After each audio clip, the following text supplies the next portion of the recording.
প্রিয় poultry school বিডির ফলোয়ারগণ, আজকে আপনাদের সম্মুখে একটি ভিডিও নিয়ে এসেছি। সেটা হলো মুরগিতে সাধারণত বাম্বল ফুট হয়, সেটা কি কারণে হয় এবং কেন হয় এবং তার থেকে আমরা কিভাবে পরিত্রাণ পেতে পারি এবং তার চিকিৎসা ব্যবস্থা কি, সেই নিয়ে আলোচনা করব। অনেক খামারি, দেশি মুরগির খামারিরা এবং অনেক লেয়ার খামারি, বিডার ফার্মের খামারিরা জানতে চেয়েছেন যে আমরা বাম্বল ফুট হলে আমরা কি কি ব্যবস্থা নিব। তার পরিপ্রেক্ষিতে আজকে এই ভিডিওটা তৈরি করা। আপনারা দেখুন, এই যে বাম্বল ফুট দেখা যাচ্ছে, এই দেখুন মুরগিটার পাটা ফুলে গেছে, এই যে এক পায়ে কেমন একটা বলের মতো তৈরি হয়েছে, পাটা ল্যাংড়াচ্ছে, এটাই হলো বাম্বল ফুট। এই যে দেখুন পালা, তখন যখন বাম্বল ফুট হয় তখন তার সে হাঁটতে পারে না, ল্যাংড়া এবং বসে থাকে, জিম ধরে বসে থাকে, খাবার খায় না। এই দেখুন, এই যে পাটা ল্যাংড়ায় হাঁটছে, এটাই হলো বাম্বল ফুট। আরো ভালোভাবে যদি আপনার লিটার এরকম ভিজা থাকে, সাধারণত বাম্বল ফুট হতে পারে। এই যে আপনাদের দেখাচ্ছি, আরো স্পষ্ট করে দেখাচ্ছি। এই দেখুন, এই যে অনেক সময় এরকম ফুলে যায়, ফুলে এরকম বড় হয়ে যায়, পুজ হয়ে যায়, এরকম অনেক সময় ইনফেকশন হয়ে যায়।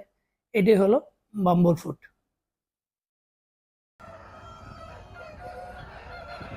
এই দেখুন,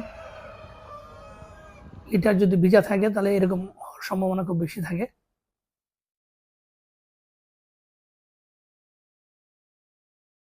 এই দেখুন, এখানে পাস হয়ে গেছে।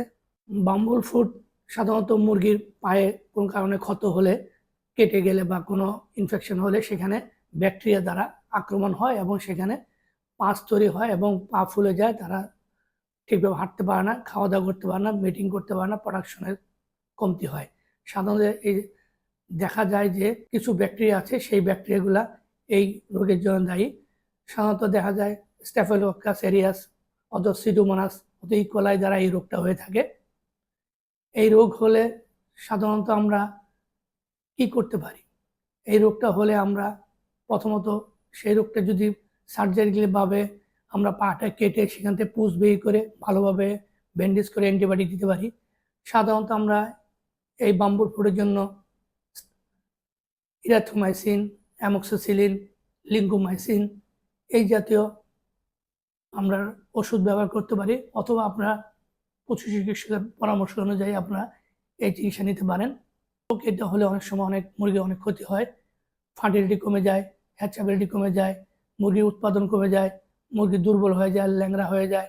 এরপরে আলটিমেটলি এই মুরগিটা কালকরিত হয়, আমাদের উৎপাদন থেকে ব্যাহত হয়।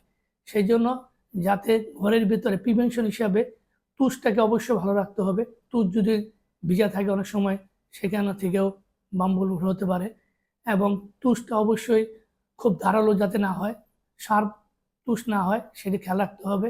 এবং ঘরের ভিতরে কোথাও যাতে কোনো কাটা তার বা শক্ত কোনো জিনিস না থাকে, যার কারণে সেখান থেকে মুরগির পায়ে খোঁচা লাগলে সেখানে ইনফেকশন হতে পারে, এর পরবর্তী পর্যায়ে বাম্বল ফুট হতে পারে। তো আমরা এছাড়া দেখা যায় যে আপনার কিছু ভিটামিন, যেমন ভিটামিন এর অভাবে অনেক সময় বাম্বল ফুট হয়, এছাড়া ভাইটামিনের অভাবে অনেক সময় দেখা যায় বাম্বল ফুট হতে পারে। সেই জন্য আমাদেরকে অবশ্যই খাদ্য তালিকার মধ্যে অবশ্যই ভিটামিন পর্যাপ্ত পরিমাণ রাখতে হবে, এবং বায়োটিনটা আমরা ফিডে এবং পানির মাধ্যমে যদি দিতে পারি তাহলেও কিছুটা বাম্বল ফুট থেকে রক্ষা পেতে পারি। তো আমরা যদি এই ব্যবস্থাপনাগুলো নেই তাহলে অবশ্যই আমরা বাম্বল ফুট কম হবে এবং আমরা এই রোগ থেকে রক্ষা পাবো এবং ভালো উৎপাদন পাবো। সবাইকে ধন্যবাদ। পরবর্তী ভিডিও দেখার জন্য আমন্ত্রণ রইল। আপনার যদি কোনো প্রশ্ন থাকে এবং কোনো জানা কিছু থাকে অবশ্যই আপনারা মেসেজ দিবেন, আমি উত্তর দেওয়ার চেষ্টা করব। সাথে থাকার জন্য আপনাদেরকে ধন্যবাদ।